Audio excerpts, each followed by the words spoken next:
Channel पसंद आए तो लाइक करिए दोस्तों, व्हाट्सएप पर शेयर करिएगा। ठीक है, व्हाट्सएप पर क्या करना है, शेयर करना है दोस्तों। और रिपोर्ट एरर हो तो कमेंट बॉक्स में लिखिएगा। ओके, तो क्वेश्चन है आपका, सर्वोच्च न्यायालय के न्यायाधीश कितनी आयु तक कार्य करते रहता है? तो 65 वर्ष तक है दोस्तों। कितनी वर्ष तक है?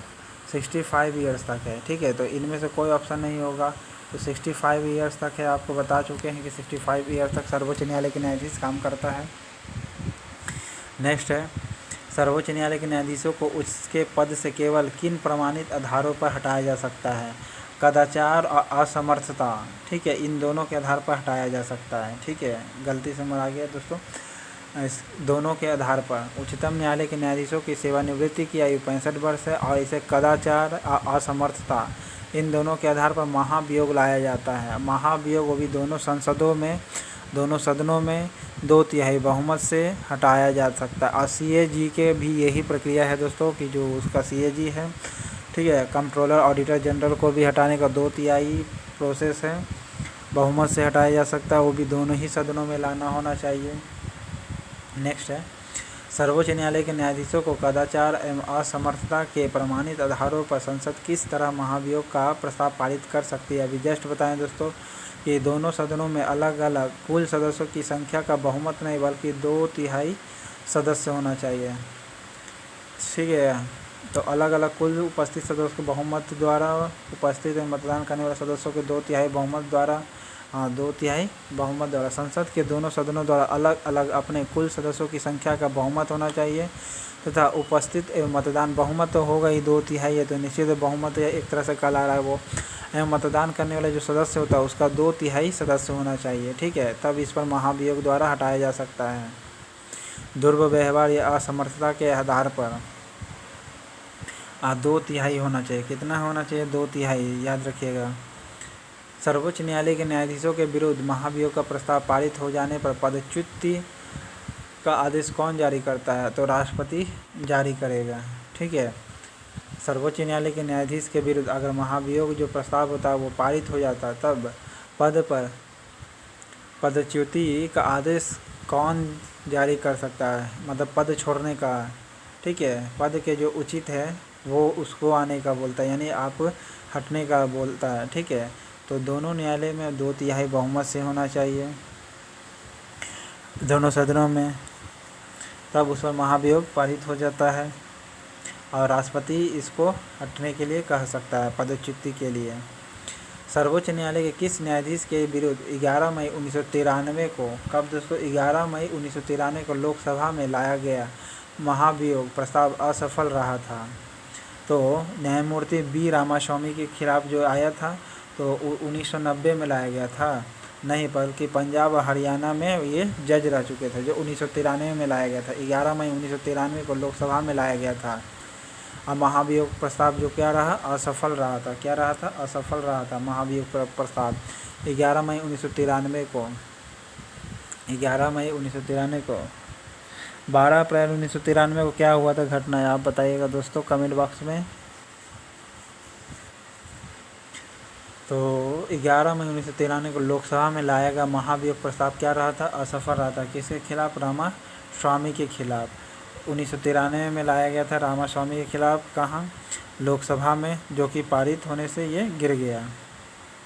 ठीक है, 2/3 बहुमत ये जुटा नहीं पाया था। ओके, 2/3 बहुमत ये जुटा नहीं पाया। सर्वोच्च न्यायालय के मुख्य न्यायाधीशों की प्रति महीना कितना वेतन मिलता है? तो सर्वोच्च न्यायालय का न्यायाधीश को अभी प्रत्येक महीना 2,80,000 रुपये मिलता है। 2,80,000 सर्वोच्च न्यायालय के मुख्य न्यायाधीशों को प्रति महीना कितना वेतन मिलता है? तो 2,80,000 मुख्य न्यायाधीश को बोल रहा है दोस्तों, याद रखिएगा। मुख्य न्यायाधीश को बोल रहा है 2 लाख कितना है? 2,80,000 मुख्य न्यायाधीश को। लेकिन अन्य न्यायाधीशों को क्या है? 2.5 लाख रुपये। अन्य न्यायाधीशों को 2.5 लाख है, मुख्य न्यायाधीश को 2,80,000 है। ठीक है, सर्वोच्च न्यायालय के अन्य न्यायाधीशों को प्रति महीना कितना वेतन मिलता है? तो 2.5 लाख रुपये है।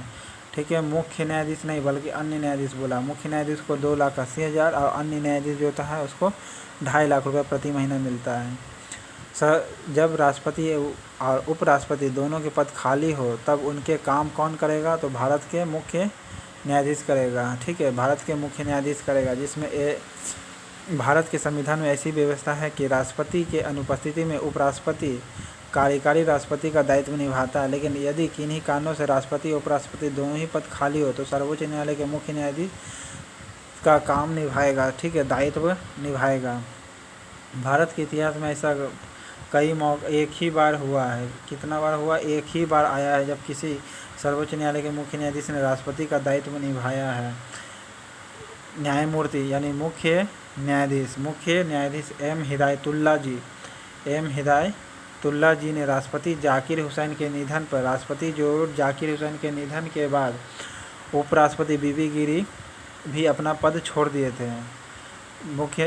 जब जाकिर हुसैन जब निधन हो गए तो उपराष्ट्रपति भी अपना पद छोड़ दिए। तब उस समय 20 जुलाई 1969 से लेकर के 24 अगस्त 1969 तक ये 1 महीना लगभग 4 दिन एक्स्ट्रा काम किए, जो राष्ट्रपति की भूमिका निभाए थे। 20 जुलाई 1969 से 20 जुलाई 1969 तक रहे, 24 अगस्त 1969 तक रहे। 20 जुलाई 1969 से 20 जुलाई 1969 से 20 जुलाई 1969 से 24 अगस्त 1969 तक रहे थे एम हिदायतुल्ला, ठीक है। जाकिर हुसैन ये तीसरे राष्ट्रपति थे। इनके मृत्यु के बाद बीबी गिरी बने, चौथे राष्ट्रपति बने थे, और ये तीसरे उपराष्ट्रपति रह चुके थे, ओके। और तब जाके हिदायतुल्ला जी क्या किए थे? मुख्य न्यायाधीश बने थे। ये मात्र एक ही बार हुआ था। भारत के किस मुख्य न्यायाधीश ने राष्ट्रपति के रूप में काम किया है? तो मुख्य न्यायाधीश बोला है तो एम हिदायतुल्ला था, ठीक है दोस्तों, एम हिदायतुल्ला जी, जो जाकिर हुसैन के मृत्यु के बाद 20 जुलाई 1969 से 24 अगस्त 1969 तक भारत के राष्ट्रपति के रूप का दायित्व निभाया था। नेक्स्ट है आपका सेवानिवृत्ति के पश्चात सर्वोच्च न्यायालय के न्यायाधीश वकालत कर सकते हैं, किसी भी न्यायालय में नहीं दोस्तों। सेवानिवृत्ति जब वो रिटायर हो जाता है तो किसी भी न्यायालय में वो वकील या न्यायाधीश से नहीं बन सकता, ठीक है, वकालत नहीं कर सकता किसी भी न्यायालय में, ओके।